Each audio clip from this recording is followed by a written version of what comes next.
Comment savoir reconnaître les niveaux du FLE? Salut, c'est Jérémy, j'espère que tu vas bien. Bienvenue dans cette vidéo aujourd'hui. On va voir un petit peu comment on peut reconnaître facilement les niveaux du FLE. Alors pour reconnaître les niveaux du FLE, il y a des choses à pas forcément faire. Tu verras, hein, je vais t'en parler, ça va peut-être te paraître contre-intuitif. Et puis il y a des choses assez simples que tu vas voir en fait avec le temps, même en infraction de seconde, tu pourras presque reconnaître les niveaux des apprenants. Ça viendra évidemment avec l'expérience. Mais si tu es un prof voilà, qui n'a pas forcément l'habitude de reconnaître les niveaux, ou même tu es toujours hésitant, est-ce que c'est du A2, B1, B2, je ne sais pas trop, eh bien tu es sur la bonne vidéo. Reste bien jusqu'à la fin. Avant de commencer, n'hésite pas à laisser un bon like, à t'abonner, à activer la cloche. Pour toi, un bon like, c'est pas grand-chose, c'est juste un petit clic de la souris, ça permet à ce genre de vidéo de se référencer sur tous les moteurs de recherche. Et n'hésite pas à t'abonner, à activer la cloche parce que je propose du contenu quotidien sur cette chaîne. Je reprends les une vidéo par jour. Donc il y a beaucoup de valeurs qui va être envoyée, hein, tout simplement. Et donc j'espère que ça te plaît. Donc n'hésite pas, si tu veux pas rater tout ce contenu qui va arriver, pour ne pas rater, abonne-toi, active la cloche et rejoins le produit gratuit des 15 cours de FLE débutants A0 à 1. C'est un produit qui est 100% gratuit et qui te permettra d'économiser jusqu'à 57 heures de préparation au niveau débutant total. Si tu es intéressé par ce produit, n'hésite pas, hein, vraiment, c'est beaucoup de valeurs, hein, gratuitement. Tout ça, c'est le premier lien dans la description. Ok, on y va. Alors, comment reconnaître les niveaux du FLE? Facilement. Bon, ce qu'on te dit en fait en master FLE, c'est qu'il faut utiliser le cadre européen. C'est vraiment le truc, c'est le document politique incontournable. Et en fait, ce qui fait le cadre européen, c'est qu'il va te prendre chacun des niveaux. Niveau A1, il va pas prendre le A0, mais il va prendre du A1 jusqu'au C2. Il va te dire à chaque niveau qu'est-ce qu'on est censé faire ou pas. Enfin voilà, qu'est-ce qu'on est censé faire en gros.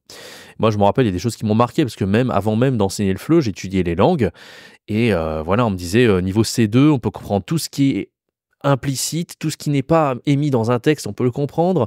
C1, on disait souvent, quand tu regardes des informations à la télé, tu comprends tout, ou même 90% de ce que tu regardes à la télé. Enfin, ça, c'est un peu vaste, et c'est un peu vague. C'est pas trop comme ça qu'on va juger le niveau de l'apprenant. Même si on prend tous les points, peut-être qu'on arrive à quelque chose, mais c'est pas... En fait, ce que je veux dire, c'est que c'est pas un truc qui va t'aider en infraction de seconde à savoir quel niveau de l'apprenant. En fait, tu vas devoir y passer du temps. C'est pas très intuitif, on va dire. C'est très théorique. En fait, c'est bizarrement, hein, c'est des cas, ils prennent des exemples et tout, mais voilà. Moi, je te conseille pas d'utiliser le cadre européen pour essayer d'évaluer le niveau de l'apprenant en infraction de seconde. Moi, je te conseille deux choses. La première, souvent, que je t'ai déjà dit plein de fois, c'est quand tu fais un cours en ligne, en fait un brise-glace, c'est que tu vas pouvoir poser un éventail de questions bien différentes à ton apprenant. A priori, s'il n'est pas à 0 à 1, tu vas pas prendre le brise-glace que je te propose niveau A0 à 1 dans le produit gratuit, mais tu vas prendre un brise-glace qui va du A2 jusqu'au C2.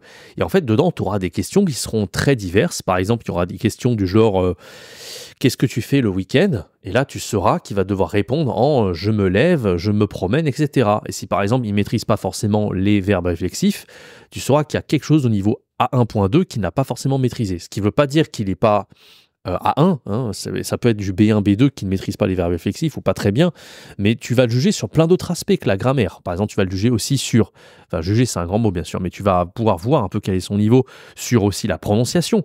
Si tu vois qu'il fait des fautes entre le U et le OU à chaque mot, il n'y a pas une seule phrase où il ne dit pas le U correctement, il y a peut-être quelque chose niveau A1 aussi, de la prononciation qui n'est pas très bien acquise, tu vois. Pareil sur la fluidité, s'il cherche tous ses mots et à chaque fois il utilise l'anglais ou sa langue maternelle pour parler, c'est qu'il n'est pas tout à fait à l'aise, hein, encore une fois. Donc il y a plein de petits outils, plein de petites choses, en fait, ton infraction de seconde, tu vas devoir te dire, tu vas pouvoir situer dans ta tête, ok, ça, c'est tout sauf B1. Ça, c'est en dessous de B1. Ou inverse. Ça, il est trop fort, il maîtrise le subjonctif parfaitement. En général, quelqu'un qui maîtrise le subjonctif parfaitement, il ne peut pas être en dessous de B1. C'est très compliqué, d'accord? Donc, il y a des petites choses comme ça qui vont t'aider vraiment à bien évaluer le niveau de l'apprenant. Et c'est sur tous les aspects de la langue, hein. La grammaire, le vocabulaire, la fluidité, la prononciation, etc., etc. Donc c'est pas juste sur un point, bien sûr, mais les points vont être des indicateurs où quand ils sont maîtrisés, tu vas te dire ok c'est au-dessus de ça, et quand ils sont mal maîtrisés, tu vas dire ok c'est peut-être en dessous de ça.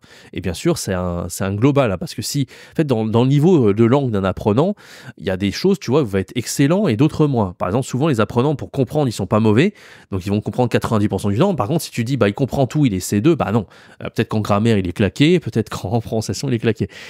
Tu vois, donc tous les apprenants sont différents. Et à l'inverse, c'est pas parce qu'il maîtrise rien sur la grammaire et qu'il fait des fautes, la grammaire c'est claqué au sol. Il peut avoir un niveau C1 à l'oral, peut-être qu'il va être très à l'aise, il a vécu en France. Par contre, au niveau de la grammaire, il s'est claqué. Et là, tu vas réajuster. Peut-être que son niveau c'est pas C1, ça va être B1+, low B2, tu vois. Donc en fait, voilà, c'est comme ça qu'on juge le niveau de l'apprenant. C'est avec plein de petits aspects de la langue, en fait, et on va juger juste en faisant un brise-glace, par exemple, en posant des questions différentes. Moi, je te conseille aussi de voir dans les manuels à quoi ça correspond. Si par exemple, tu vois que le OU et le OU, c'est pas maîtrisé, tu dis, OK, il y a des aspects de niveau A1 qui sont pas maîtrisés. Si tu vois qu'il y a des aspects, par exemple, on a parlé des verbes réflexifs, OK, à 1.2, là, il y a des choses à réviser. Et en fait, tu feras un topo, peut-être qui sera excellent, il sera C1 dans certains domaines, compréhension orale, par exemple, et peut-être qu'il sera que A2 dans d'autres domaines. Et en fait, tu fais la moyenne de tout ça, et à la fin, tu as le niveau de l'apprenant. Ok, c'est un petit peu comme ça en fait qu'on fait. Et tu vois qu'avec l'habitude, assez rapidement, vraiment en quelques minutes, tu pourras juger le niveau de l'apprenant. Ça se voit très vite en fait, le niveau de l'apprenant. Et tu n'as pas besoin d'utiliser CECR à lire des lignes et des lignes de ce document politique, parce qu'encore une fois, c'est un outil qui peut être très intéressant à étudier. Mais pour juger du niveau de l'apprenant, je trouve que c'est pas forcément le truc le plus pertinent. Voilà, j'espère que ça t'aura plu cette vidéo. N'hésite pas à laisser un bon like, à t'abonner, à activer la cloche et rejoindre le produit gratuit des 15 cours de FLE débutant au niveau débutant total. C'est 100% gratuit, ça te permettra d'économiser jusqu'à 57 heures de préparation. Donc ne t'en prive pas, c'est le premier lien dans la description. Quant à moi, je te donne rendez-vous très bientôt pour une prochaine vidéo. C'était Jérémy. Ciao, bye bye.